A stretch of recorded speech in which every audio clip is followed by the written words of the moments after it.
Hello, good evening, students. Today in 11th class physics, we are continuing our discussion on center of mass and moment of inertia, है ना। आज बच्चों हम लोग आज की क्लास स्टार्ट करें एक डाउट से। किसी का डाउट था एक related to centre of mass. Question अभी हम बता दे रहे हैं। क्वेश्चन इज, एक यूनिफॉर्म प्लेट दी हुई है, सर्कुलर प्लेट, और उसमें से एक और सर्कुलर प्लेट कट की है। साइजेस अभी हम आपको ले रहे हैं। I am not having the exact problem.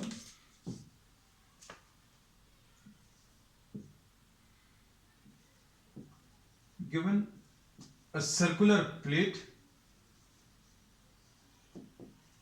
Of uniform thickness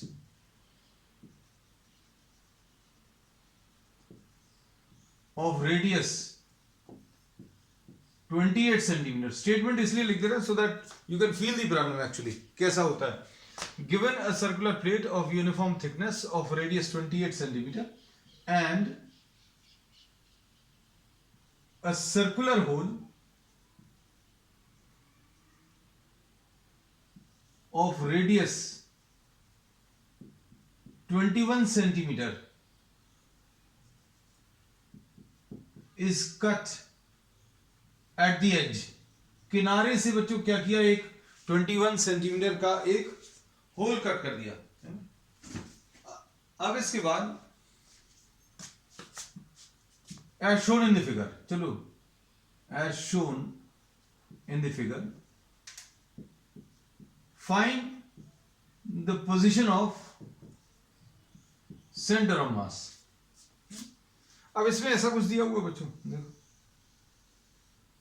ये एक सर्कुलर प्लेट है जिसकी रेडियस 28 है, रेडियस 28 है। अब इसमें से क्या किया है, अब इसमें से एक सर्कुलर होल कट कर दिया बच्चों।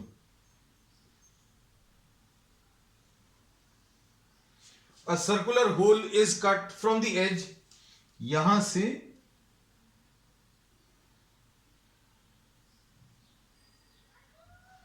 एक सर्कुलर होल कट कर दिया। Find the position of the centre of mass of the remaining solid, ऐसा लिख देना है। अब देखो इसका रेडियस कितना है, इसका रेडियस 28 है और इसका रेडियस कितना है, इसका रेडियस 21 है। थोड़ा सा बड़ा बना दे रहे हैं।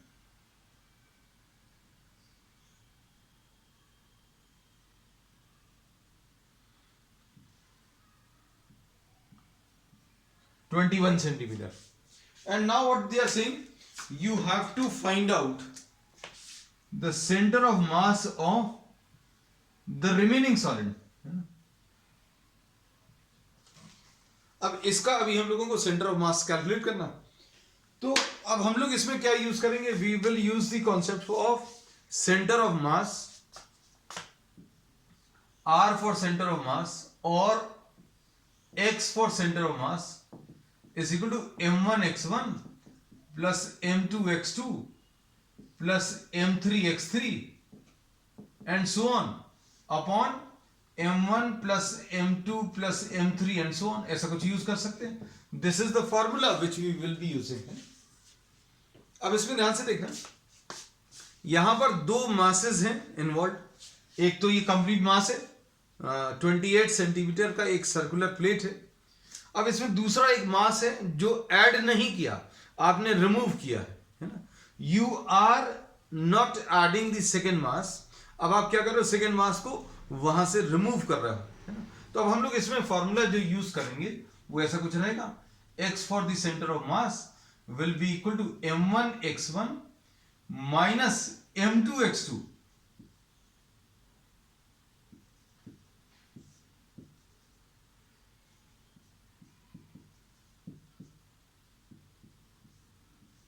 ऐसा लिख सकते हैं।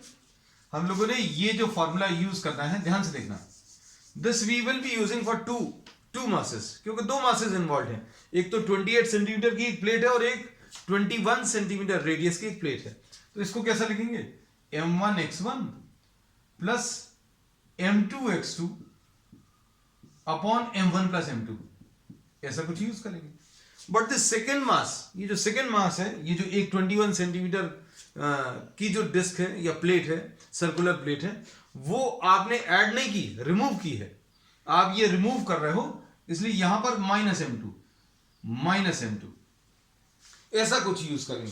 तो बस मेन कॉन्सेप्ट बच्चों इसमें पहला यही है, क्या कि since you are removing some mass, therefore this will be written as m1x1 plus m2x2 में m2 की जगह we will be replacing this by minus m2।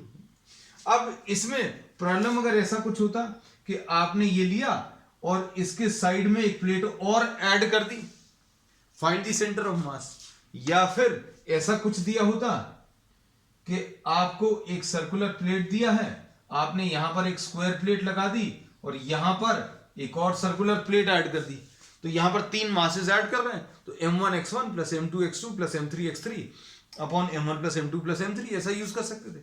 लेकिन यहां पर हम लोग क्या कर रहे हैं, वी आर रिमूविंग सम मास, कुछ मास रिमूव किया है, इसलिए यहां पर ये माइनस m2 आएगा, बस ये याद रखना। If you are removing some material, अगर आप कुछ बच्चों मटीरियल रिमूव कर रहे हो, अगर आप कुछ मटीरियल रिमूव कर रहे हो तो क्या करना है, वो जो मास आप रिमूव कर रहे हो उसमें माइनस साइन लगा देना। तो अब हम लोग इसमें ये बोल रहे हैं कि आपने ये मास लिया था, इस मास में से कुछ मास रिमूव किया है और जो मास आपने रिमूव किया है उसको आपने माइनस साइन लगा दिया। पहली चीज, ये पहला कॉन्सेप्ट है। फिर दूसरा, इसे मासेस के बारे में तो कुछ दिया नहीं, लेकिन ये एक वर्ड दिया है यूनिफॉर्म थिकनेस, मतलब एक जैसी थिकनेस का है ना। तो अब हम लोग इसमें ये कहते हैं, suppose m is the mass per unit area. इसका मतलब क्या है, अगर आप 1 सेंटीमीटर स्क्वायर मास ले लोगे, अगर आप 1 सेंटीमीटर स्क्वायर मास ले लोगे तो उसका 1 सेंटीमीटर स्क्वायर की अगर प्लेट ले लोगे तो उसका मास m है। अगर 2 सेंटीमीटर स्क्वायर ले लिया तो ये 2m आ जाएगा, अगर 3 सेंटीमीटर स्क्वायर ले लिया तो 3m आ जाएगा। If you are taking 4 centimetre square of plate, अगर एरिया ऑफ प्लेट आपको मालूम है, एरिया को आप इससे मल्टीप्लाई कर लो तो मास मिल जाएगा, है ना। तो अभी सिंपल सा फॉर्मूला यूज करेंगे, mass will be equal to mass per unit area into area. Mass per unit area एक ऐसा टर्म है जिसमें मास और एरिया को डिवाइड किया है। मास पर यूनिट एरिया का मतलब क्या है बच्चों, मास पर यूनिट एरिया का मतलब है मास अपॉन एरिया। तो इससे अगर आपको मास निकालना है तो कैसे निकालोगे, m इनटू एरिया, तो यही लिखा हुआ है। अब देखना क्या करने वाले हैं। m1 क्या है, m1 this is the mass of the larger plate of radius what 28 centimetre, mass of the larger plate of radius 28 centimetre. अब हम लोग क्या करेंगे, ये मास कैसे कैलकुलेट करने वाले हैं, तो मास कैलकुलेट करने के लिए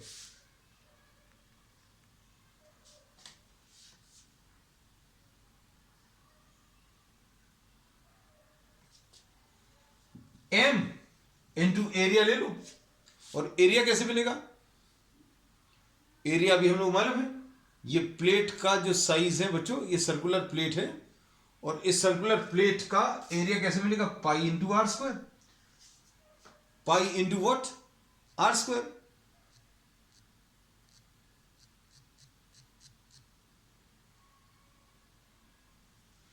और इसका रेडियस कितना बच्चों, ये 28 स्क्वायर है। So we have written this as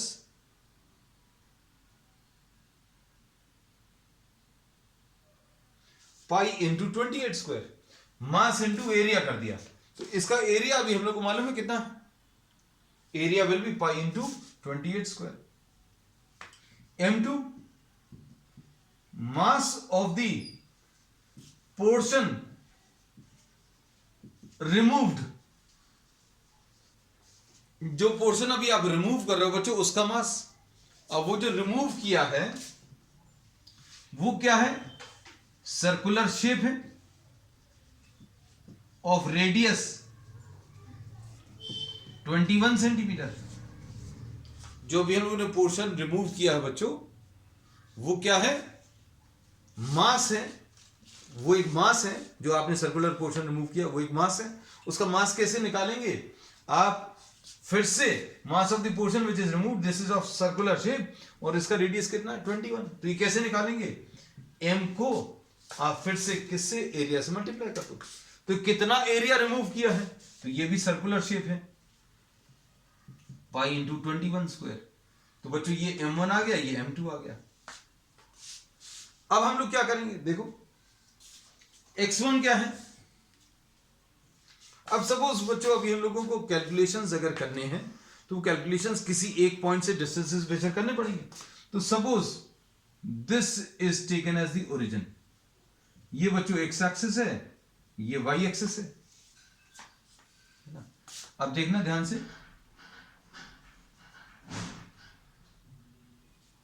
इसमें x1 की वैल्यू कितनी है?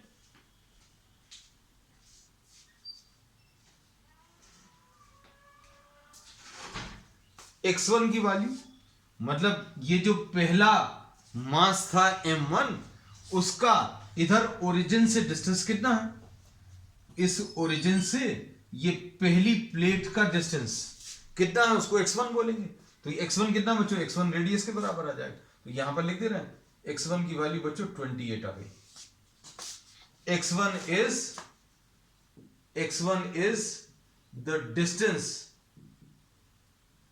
of center of mass। हम इसको थोड़ा सा बड़ा करके लिख दे रहे हैं यहां कहीं पर। x1 is the distance of the center of mass m1 from the origin, इसको O लिख दे रहे हैं। अब इस प्लेट का, सर्कुलर प्लेट का मास कहां पर मान सकते हैं? तो बच्चों अभी हम लोग इसका मास कहां पर मान सकते हैं? सेंटर पर मान सकते हैं। तो इस प्लेट का मास अभी हम लोगों ने यहां ओरिजिन से कितने डिस्टेंस पर ले लिया? हम लोगों ने इस सर्कुलर प्लेट का जो मास है वो यहां पर अज्यूम कर लिया, और इसका ओरिजिन से डिस्टेंस कितना? 28। ऐसे ही x2 देख लो। x2 क्या है? x2 is the distance of the center of mass, को शॉर्ट में cm लिख दें, of m2 from O। m2 कौन सा पोर्शन है? ये वाला पोर्शन जो आपने रिमूव किया है। अगर ये पोर्शन अभी हम लोग देखें तो ये मास m2 है, और इसका यहां ओरिजिन से डिस्टेंस कितना है? अगर अभी हम लोग इसको देखें बच्चों, ध्यान से देखना, ये ओरिजिन है और ये एक प्लेट है जो आपने हटा ली है। इसका सेंटर ऑफ मास का डिस्टेंस ओरिजिन से कितना आ जाएगा? तो बच्चों ये 21 आ जाएगा। तो ये 21 लिख लेना इसको, x2 की वैल्यू। x2 क्या चीज है ये समझ लेना अच्छे से। इसमें अभी हम लोग क्या बोलते हैं कि अगर आपको कोई सर्कुलर शेप दिया है, सपोज ये एक सर्कुलर शेप है, इसका रेडियस ये 28 है, इसका मास सपोज 10 ग्राम्स है, तो 10 ग्राम्स को अगर आपको किसी पॉइंट पर अज्यूम करना है तो वो पॉइंट कहां पर होगा? That point will be lying at the centre. तो बच्चों यही अभी हम लोगों ने बोला है कि इसका जो मास है वो कहां पर मान रहे हैं अभी हम लोग? परफेक्टली ऑन दी सेंटर, यहां कहीं पर मान सकते हैं। तो यही अभी हम लोगों ने बोला कि इस वाले मास का ओरिजिन से डिस्टेंस कितना आ जाएगा? इस वाले मास को हमने सेंटर पर मान लिया, और सेंटर का यहां से डिस्टेंस बच्चों कितना? 28। ऐसे ही दूसरा वाला मास जो आप रिमूव कर रहे हो वो भी सर्कुलर शेप का है, उसका मास तो अभी हम लोगों ने निकाल लिया, लेकिन कहां पर मानेंगे? सेंटर पर। सेंटर का यहां से डिस्टेंस किसके बराबर आ जाएगा? रेडियस। तो बच्चों ये रेडियस ले लिया, खत्म हो गया। अब इसके बाद जो बचेगा वो सिर्फ कैलकुलेशंस बचेंगे, और कैलकुलेशंस क्या आ जाएंगे? m1 x1 plus m2 x2 upon m1 plus m2, है ना बच्चों। अब हम I am just rubbing down the statement of this problem, है ना, because we have noted it down I think, और अगर नहीं नोट किया just take a screenshot quickly. अब देखना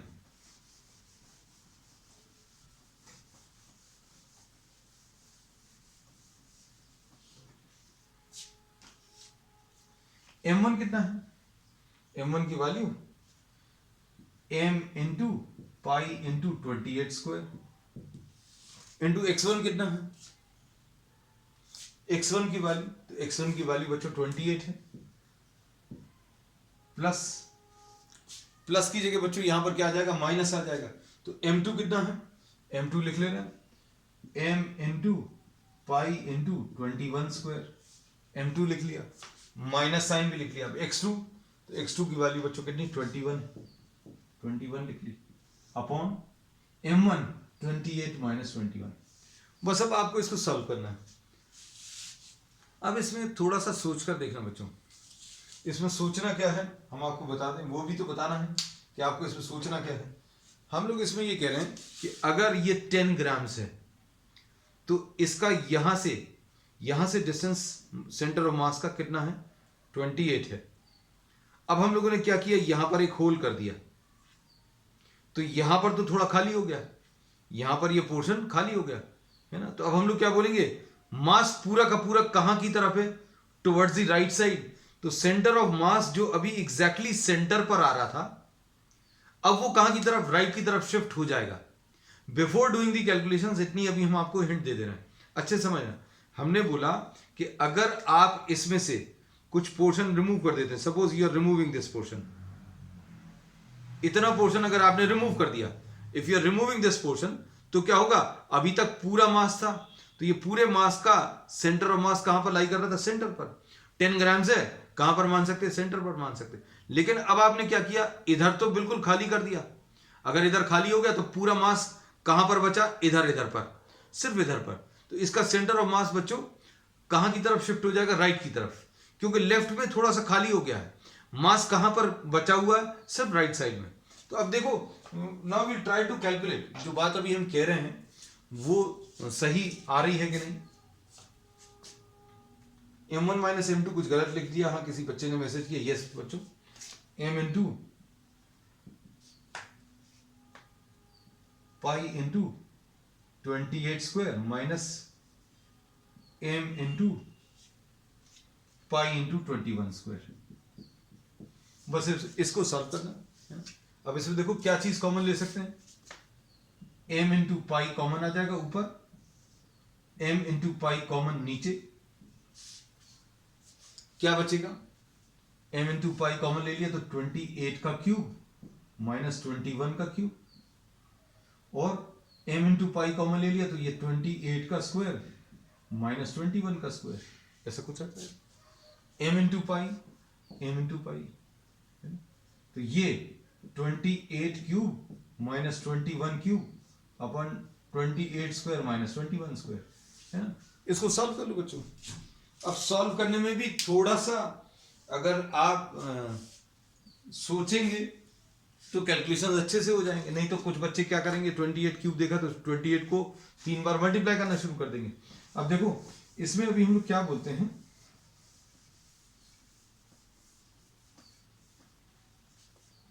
इसको अभी हम लोग लिख रहे हैं क्या, 7 इंटू 4,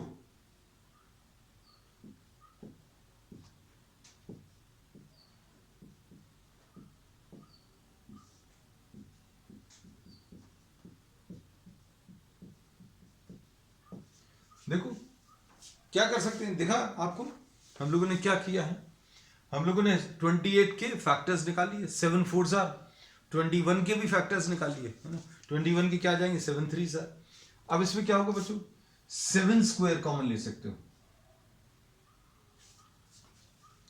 नीचे भी 7 स्क्वायर कॉमन ले सकते हो, क्या बचेगा, इधर 7 into 4 cube minus 7 into 3 square, और इधर क्या आ जाएगा, 7 स्क्वायर कॉमन ले लिया तो 4 स्क्वायर ऐसा कुछ आएगा। तो ये 7 स्क्वायर तो बच्चों कैंसिल हो गया, 7 स्क्वायर कॉमन ले लिया था, तो 4 स्क्वायर माइनस 3 स्क्वायर ये कैंसिल होगा, 7 एक और कॉमन ले लो, अंदर क्या बचेगा 4 क्यूब माइनस 3 क्यूब,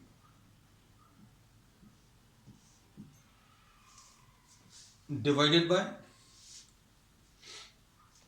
इधर कितना आ जाएगा 16 माइनस 9 इज 7, 64 माइनस 27, तो कितना आ जाएगा ये बच्चों 30 57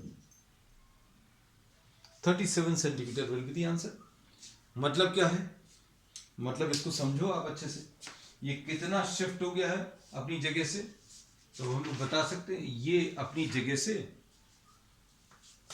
हम इसको रब कर दे रहे हैं थोड़ा सा, अच्छा इधर रब कर दे रहे हैं। इसमें अभी हमने ये बोला कि if you are having what a circular shape plate, एक सर्कुलर शेप की प्लेट दी हुई है बच्चों, है ना? अब इसमें क्या कर रहे हैं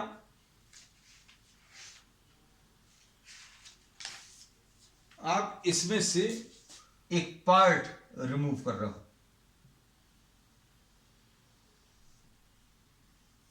और इसका साइज कितना है,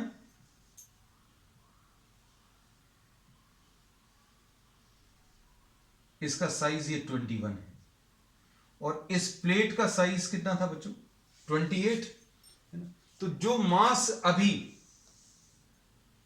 जो सेंटर ऑफ मास अभी 28 पर था, अब वो किसका शिफ्ट होकर कहां की तरफ 37, मतलब राइट की तरफ शिफ्ट हो गया, है ना? जो सेंटर ऑफ मास इस पूरी प्लेट का 28 पर था यहां से, अब वो यहां से राइट की तरफ शिफ्ट हो गया। राइट की तरफ क्यों शिफ्ट हो गया, क्योंकि यहां से आपने कुछ मास रिमूव कर दिया, तो मास कहां पर बचा, only on the right side, therefore this centre of mass has shifted towards the right side, ऐसा कुछ कह सकते हैं। चलो नेक्स्ट बच्चों, अभी हम लोग इसमें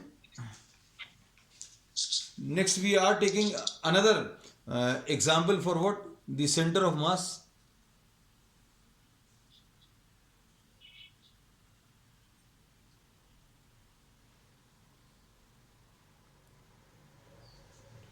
सेंटर ऑफ मास में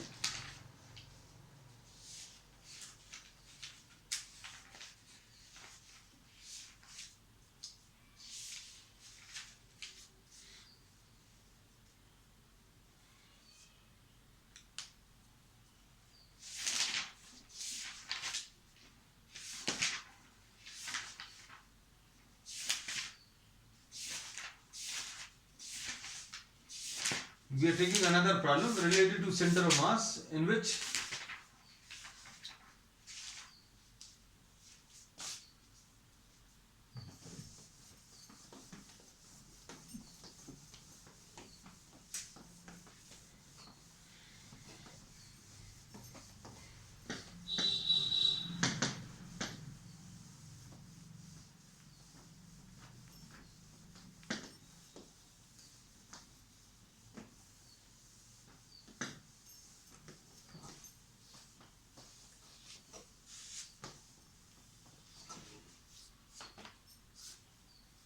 सेंटर ऑफ मास का कॉन्सेप्ट बच्चों इससे बहुत अच्छे से क्लियर होगा।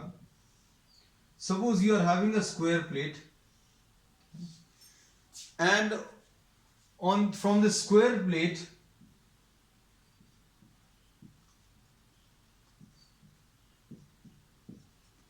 you are removing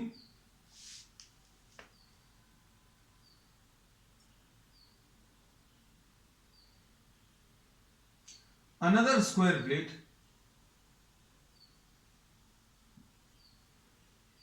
of 1 centimeter size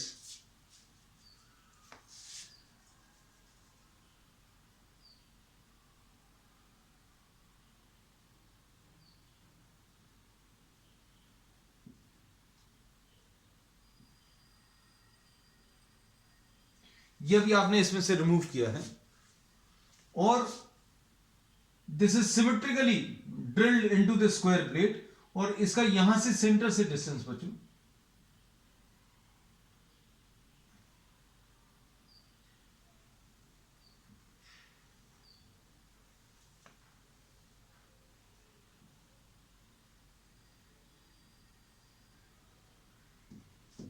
6 centimetre.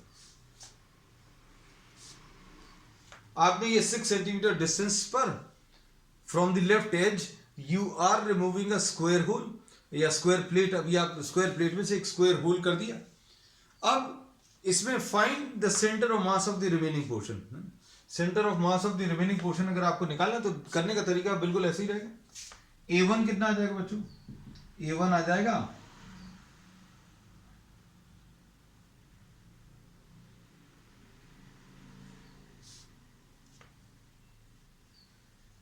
m into m1, sorry, this will be m into 8 m क्या है? m इसमें बच्चों मास पर यूनिट एरिया है।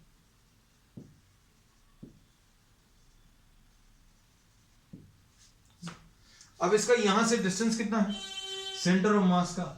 अगर ये 8/8 है तो इसका सेंटर ऑफ मास बच्चों यहां कहीं पर लाई करेगा, है ना, 4 सेंटीमीटर डिस्टेंस पर। So here we say that x1, अगर कोई स्क्वायर प्लेट है तो उसका जो सेंटर ऑफ मास है, उसका सेंटर ऑफ मास कहां पर लाई करेगा? Exactly at the geometrical centre. तो ये यहां से 4 सेंटीमीटर आएगा, तो x1 की वैल्यू बच्चों 4 सेंटीमीटर आ गई। m2 कितना आ जाएगा? जो आपने रिमूव किया है वो m इंटू 1 ऐसा कुछ आएगा। फिर उसके बाद x2 कितना आ जाएगा? अब यहां से डिस्टेंस ऑलरेडी दिया हुआ है, ये आपने कितने डिस्टेंस पर ये होल ड्रिल किया है वो दिया हुआ है। इसको अगर आपने ओरिजिन मान लिया, ध्यान से सुनना, if this is taken as the origin, तो यहां से सारे डिस्टेंसेस मेजर कर रहे हैं। तो इस स्क्वायर प्लेट का यहां से डिस्टेंस 4 है, और इस वाली स्क्वायर प्लेट का यहां से डिस्टेंस कितना है? ये 6 दिया हुआ है। अब क्या किया बच्चों? राइट साइड से आपने कुछ मास रिमूव किया तो अब क्या होगा? ये लेफ्ट की तरफ शिफ्ट होगा। देखते हैं, चलो। x will be equal to m1 x1 plus m2 x2 upon m1 plus m2, ऐसा कुछ लेंगे। अब इसको सॉल्व कर लो। इसको सॉल्व करने में क्या मिलेगा? m1 की वैल्यू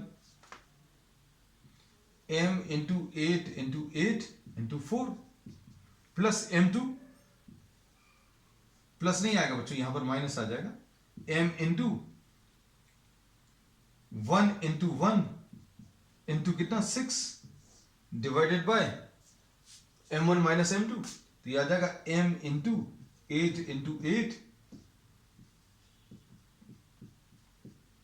तो ये कितना आ जाएगा सॉल्व करने पर?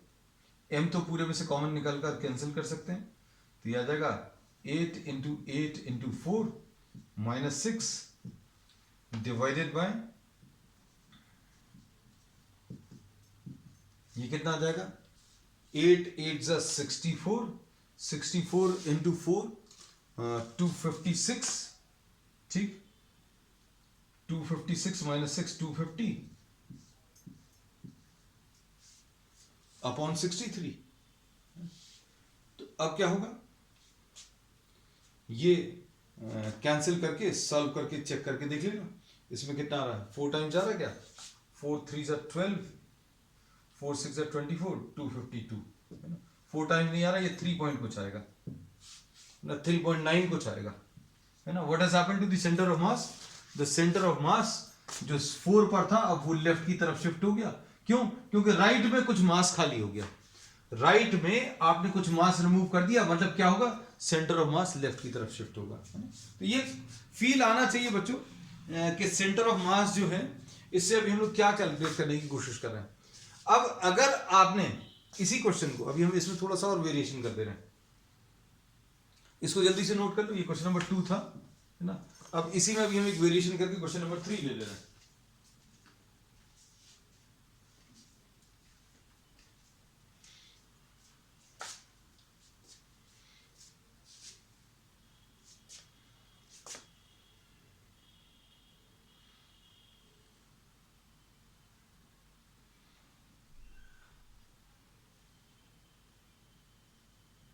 अब इसमें अगर एक और होल कर दिया,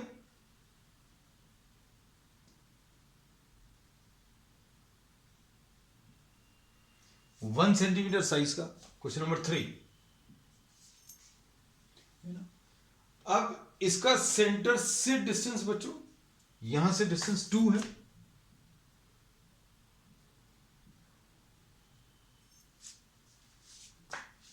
अब M3 कितना आ जाएगा? तो M3 बच्चों इतना ही आएगा। M1 तो पूरी प्लेट का यही आएगा, m इंटू 8 इंटू 8। M1 ये फर्स्ट है, ये सेकंड है, ये थर्ड है ना? तो हम लोग क्या लिखेंगे? M1 तो वैसे ही मिलने वाला है,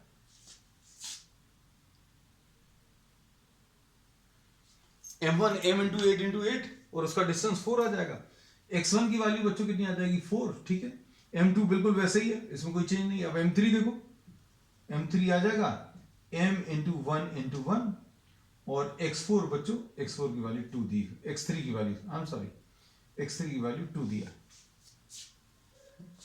अब क्या लिखेंगे? M1 X1 plus M2 X2 plus minus M3 X3 divided M1 plus M2 plus M3। अब इसमें क्या चेंज आ जाएगा बच्चों? यहां पर एक टर्म और आ जाएगा, minus m into 1 into 1 into 2। तो यहां पर कितना आ जाएगा बच्चों? m पूरे में से कॉमन लेकर कैंसिल कर देंगे, यहां पर कितना आ जाएगा?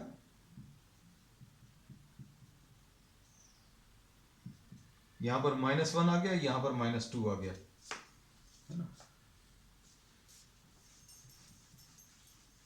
तो कितना मिलेगा ये?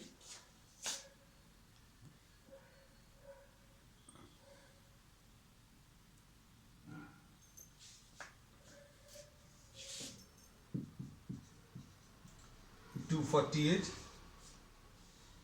डिवाइडेड बाय, ये आ जाएगा 62, और 62 कितने टाइम्स जाएगा बच्चों? 4 टाइम्स। तो देखो सेंटर ऑफ मास अब वापस 4 पर पहुंच गया। क्यों? क्योंकि आपने एक मास रिमूव किया तो सेंटर ऑफ मास लेफ्ट की तरफ शिफ्ट हुआ, एक और मास ड्रिल किया तो फिर से वापस राइट की तरफ, और फिर से सेंटर पर आ गया, फिर से सेंटर पर आ गया, क्योंकि ये जो 2 होल्स किए हैं, those are symmetrically placed with respect to the given center of mass। ठीक, तो बच्चों आज के लिए इतना ही। We will continue with some more problems on the next, and that's all for today।